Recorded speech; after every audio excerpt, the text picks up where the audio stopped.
In the year 1883, Vincent van Gogh wrote a letter to his brother Theo in which he stated, "If you hear a voice within you saying, 'You are not a painter,' then by all means paint, and that voice will be silenced, but only by working." Hi, my name's Evie, and welcome back to Sea Witch Letters. Today we're going to be talking about the idea of creative fulfillment. So what does creative fulfillment mean? I've defined creative fulfillment as a feeling of wholeness and self-satisfaction that is derived from expressing oneself creatively, and I believe that Vincent van Gogh was able to say such a thing in his letters to Theo because he was a man who rejected society's ideals of what an appropriate and aspirational life was, and he rejected those ideals in favor of creative fulfillment and finding happiness through making his art. So to begin, I think we should discuss why creative fulfillment can be so hard to find. So I think the root of this honestly lies in the fact that we live in obviously a capitalistic world where we value output, products, and instant gratification, and what is the new next best shiny thing that we can own and behold.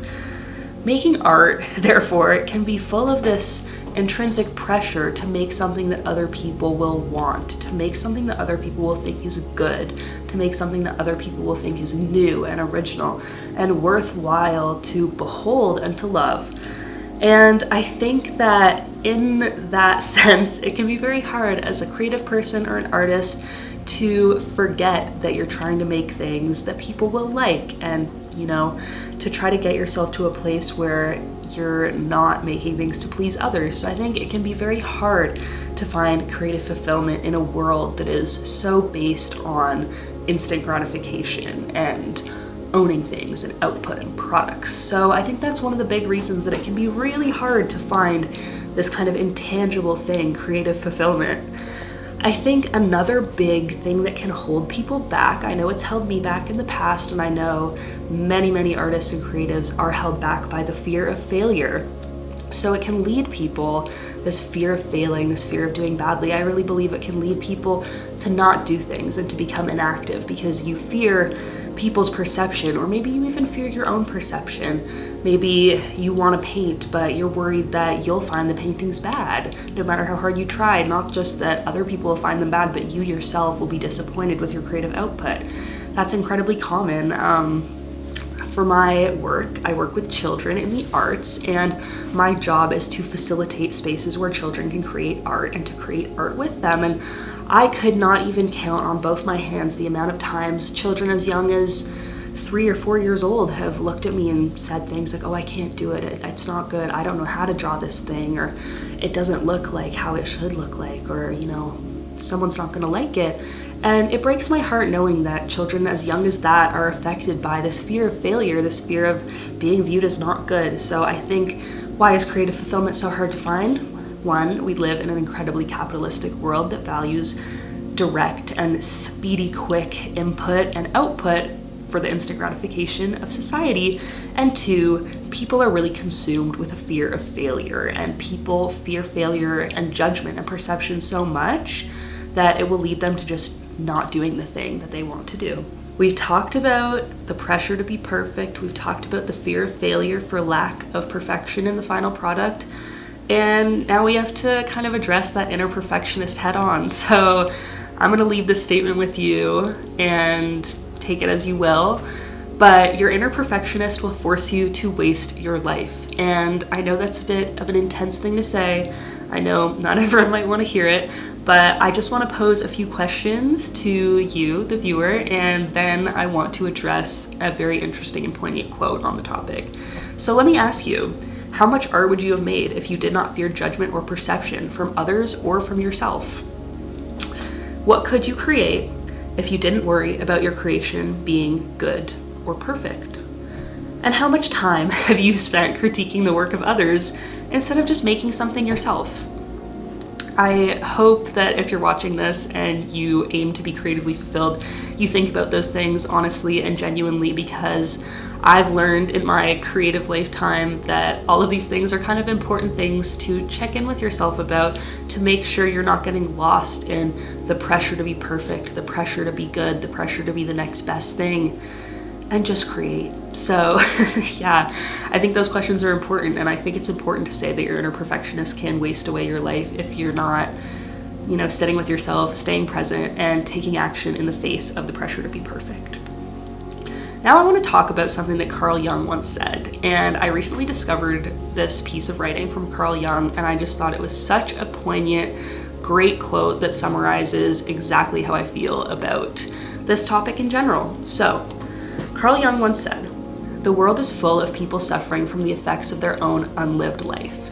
They become bitter, critical, or rigid, not because the world is cruel to them, but because they have betrayed their own inner possibilities.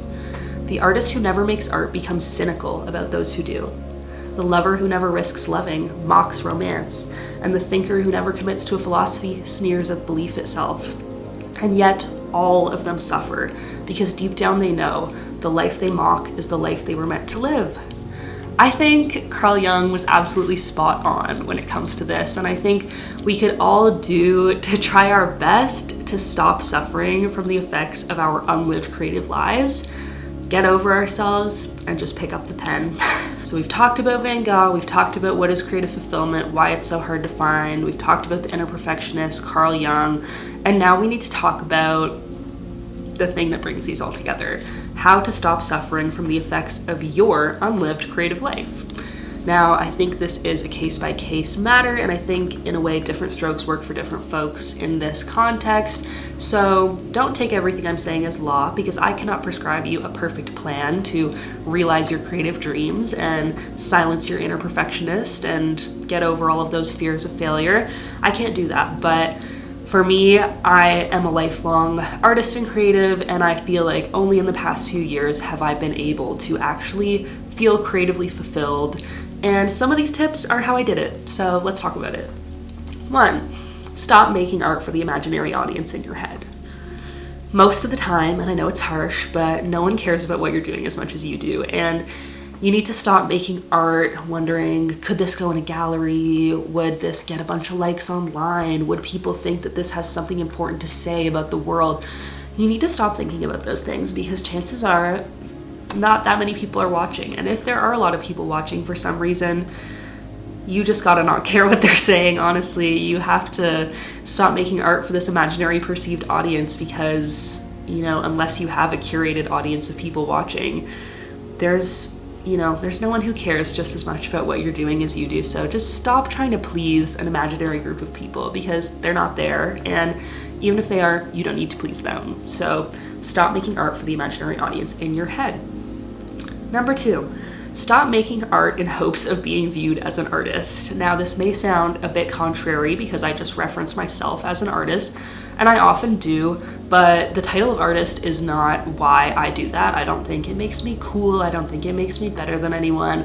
I think that most of the world is made up of artists, architects, engineers, culinary professionals, scientists. I think all of us in our own way are artists. It's not, saved up for just the singers, dancers, writers, poets, visual artists. That's not what I'm saying. I think that you shouldn't do the thing you do. You shouldn't make your creative output in hopes that people will revere you for it, because you will not be making things that are true to you. You will be making things in hopes of acclaim from others. And if I'm honest, I think most of the greatest artists in history were making stuff just because they wanted to. Like Vincent van Gogh, as my example earlier, I don't think Vincent van Gogh was very concerned with if the people of France and Arles loved his paintings. I think he hoped that they would, but I think that he made paintings because he wanted to, and his soul was called to create. And I think that Vincent van Gogh knew he was an artist deep down, despite if anyone else thought he was a good artist. So I think that it's really important to not make art for acclaim, to not make art so that people will view you as someone who holds the keys to this deep artistic knowledge, because none of that matters at all. It really doesn't. So yeah, I think another really important tip is learn to remember who art is truly for, and art is truly for you. If you are making things that speak to your soul, if you are making things that express your life experience, your desires, your beliefs, your loves, that is for you. That it would be great if, that art becomes public and it touches other people and other people love it. That's wonderful. But you make it at the end of the day because you feel a need to, you feel compelled to express yourself in this way. And you should remember when you're making things that you're making them for you. You're not making them for perceived audience in your head. You're not making them so that, oh, people will think I'm so good at art. You're just making them to be happy. And that's really important, is to center your happiness and your self-expression when you make art. And I think that a very kind of relevant movement in history would have been in the late 1800s in Europe, the movement of art for art's sake. Now, if you've never heard of art for art's sake, it was a movement that a lot of creatives, critics, writers, artists kind of banded together and came up with in the late 1800s as a bit of a revolt to the increasing materialism and hedonism of Victorian society. And these people basically argued that the value of art was not in society's perception of it, but that the value of art lay in the artist making art for themselves, the artist wanting to express something, and the validity of just making art to make it. I think in our current world, a lot of people think that art always needs to have an incredibly deep meaning, that art always needs to say something, art always needs to take a stance. And I think it's great that we have so much art that takes a stance and has such deep meaning in this world. But there also should be a place for art that just exists because you wanted to express a feeling. Art that just exists because you wanted to see what those two colors would look like on a canvas, or what these two opposite characters in a book might interact and how they might grow together. Sometimes art is just an experiment, and sometimes art is just art for art's sake. So if you're finding it hard to just make art for you, maybe look into art for art's sake, because I find it quite inspiring. Okay, more tips on how to stop suffering from the effects of your unlived creative life.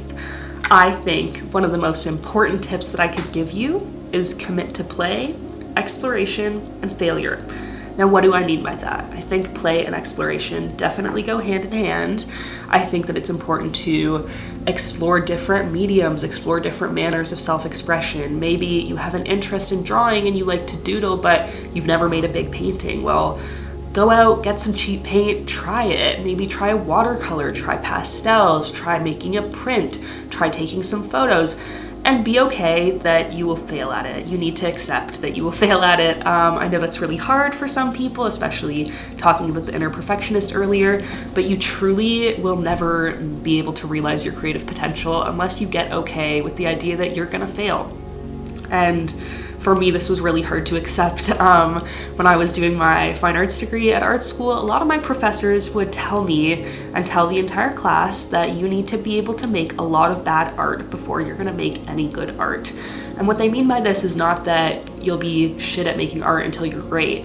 What that means is that practice and exploration and failure is what leads you to developing the skills and the artistic confidence to make something that is good, even though what's good is highly subjective.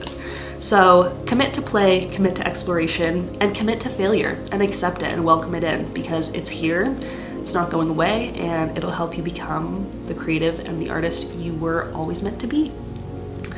Next, I think this kind of goes hand in hand with play and exploration, but I think a really important thing to remember to stop suffering from the effects of an unlived creative life is that you should try to remember who you were before the world told you who you should want to be.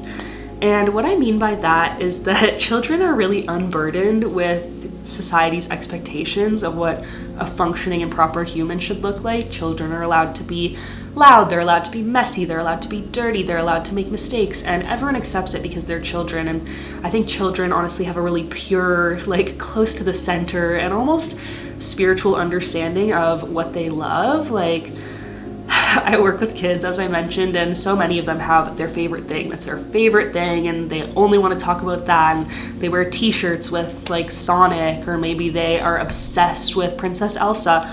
And they're very committed to that. They're very committed to what they love. And I'm sure if you think back to when you were a child, there were certain things that you just absolutely loved and absolutely made your world spin around. And I'm sure as many of us grew older, those things became less cool or less accepted or aspirational, and we started to kind of forget the things that made us who we were as children. So if you want to stop suffering from the effects of your unlived creative life, try to remember who that person was, who that inner child is inside of you, and what they loved and what they thought was cool and what they thought was exciting and what made them happy, because chances are those are the very things that will be able to give you that creative spark to realize like your true creative journey and be able to just make art without, you know, your adult conscience in your head going, it's not gonna be good, it's not gonna be good.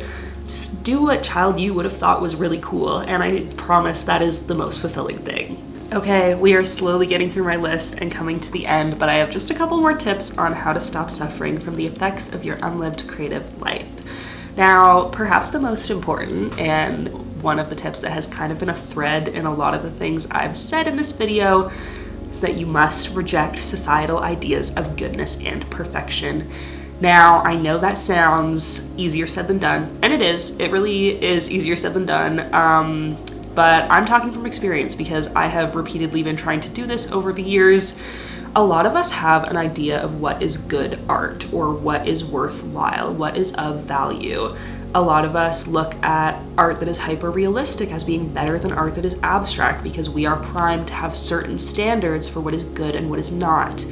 And I just want to remind you that a lot of the ideas of what is good and perfect in your head, oftentimes, if you live in the West like I do, these ideas of what is good and what is perfect are honestly often derived from colonial ideals, white supremacy, and just patriarchal values that a lot of the times are derived from places of control. And if you are worried that you're not going to be able to produce something good, you will do something that's not perfect, please try to remind yourself that a lot of our ideas about what is good and perfect don't actually come from us and come from years and years and years of societal conditioning that doesn't always come from a worthwhile or good place, and that actually comes from a very control-centric, like, evil place. And society can only benefit from you being meek and controllable and influenceable and a follower, and under capitalism, that is really what people want. That is what, you know,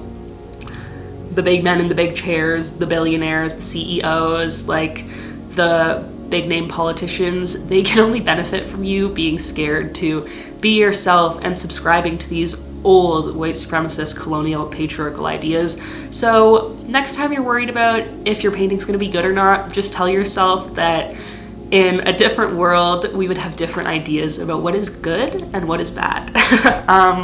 That's kind of, for me, that's inherent after studying art for a certain amount of years, but I think it's important to remind people. So think about where your ideas of what's good and bad come from and try to reject what society tells you is good or bad. Next, I think that it's important to remember that consistency and persistence in the face of failure will lead you to fulfillment on the other side. We talked about failure being scary. We talked about it being something that we all kind of fear or have feared, or it can pop up from time to time in any different situation. Failure is like a huge common fear of every man, I would say. But if you can look failure in the face and meet it with consistency and persistence and just this effort to keep going no matter what, you will meet creative fulfillment on the other side of failure. So that's another one. I think it's kind of inherent to what I've said, but I'll say it again: make mistakes, make them over and over and over and over and over, and do not let your mistakes discourage you, because every mistake is one step closer to creating the thing you want to create and being able to create something that truly expresses what's within your soul. So make mistakes and practice and keep doing it, and it's okay. And I think for my last point, I will end my discussion on how to stop suffering from the effects of your unlived creative life by saying that you should let yourself get lost in your own world. What I mean by that is not to forget to clean your house and stop answering your calls and emails and ignore your boss and ignore your friends and forget to feed your cat. Don't do those things. But get lost in the creative world that begins to spark within you. If you have an idea of something, just try not to think about, is this good? Is this going to have payoff? Try to just let yourself be swept away by the idea into another world, almost a world of your imagination, a world of whimsy and magic and the things you love, and allow yourself to be swept up into what you're painting or what you're writing or what you're designing or what you're making, and allow yourself to get lost in it and just become like water flowing with the stream of your creativity. And as you let yourself get lost and allow yourself to have that creative freedom and allow yourself to let go of control, your creative world will build itself for you. And what I mean by that is the more you relinquish control and the more you relinquish perfection, the more your body and your mind and your soul will reward you with creativity and with ideas and excitement and magic that will bring you on a journey that will lead you to living the creative life that you hope. So I really hope some of these tips could be useful for anyone who's suffering from the effects of their unlived creative life, or anyone who wants to work toward creative fulfillment. I know I'm always working towards it every day, and even though I've given all this advice, like, I'm not creatively fulfilled in every aspect of my life. I still have a long ways to go, and so do we all. And if you can allow yourself to view creative fulfillment and, creativity and your journey there as an ongoing thing that goes and extends throughout your whole life, and you can just see yourself as water flowing down a stream, interacting with your creativity and the magic of your mind, you will be able to find, I think, a much more peaceful and understanding relationship to creativity and making things. So yeah, I hope this was helpful to anyone who needed it. If you liked this video, hi, my name is Evie. I go by Seawitch Letters on all platforms, Instagram, TikTok, YouTube, and my blog and website, seawitchletters.com. I am an artist and a writer who is working towards creative fulfillment every day. So if you found this video interesting or helpful or any of those things, you can maybe give it a like, you can maybe subscribe to me, but I'm not gonna really tell you what to do other than get over your inner perfectionist and make some damn art. Okay. Thanks for watching. Bye.